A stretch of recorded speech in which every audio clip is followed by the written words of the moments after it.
পয়লা জানুয়ারি থেকে নতুন বছর থেকে রেশন বন্ধ, অনির্দিষ্টকালে রেশন বন্ধ এবং 16ই জানুয়ারি নয়াদিল্লিতে আমাদের রামলীলা ময়দানে জমায়েত হয়ে আমাদের ঐতিহাসিক র্যালি সহকারে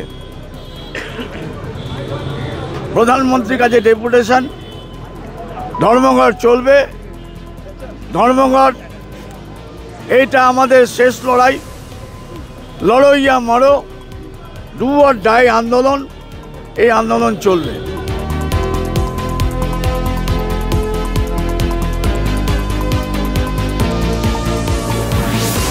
আমরা মাননীয় প্রধানমন্ত্রীর কাছে 16ই জানুয়ারি আমরা রামলীলা বিখ্যাত, সারা ভারতবর্ষের বিখ্যাত ঐতিহাসিক গ্রাউন্ড থেকে আমরা রামলীলা ময়দান থেকে আমরা সরাসরি চলে যাব আমাদের দিল্লির পার্লামেন্ট গেট।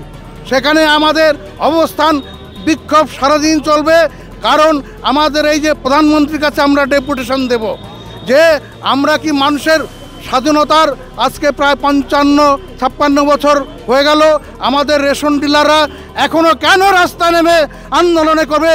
আমাদের কি মান ইজ্জত নেই? আমাদের কেন দুয়ারে যেতে হবে?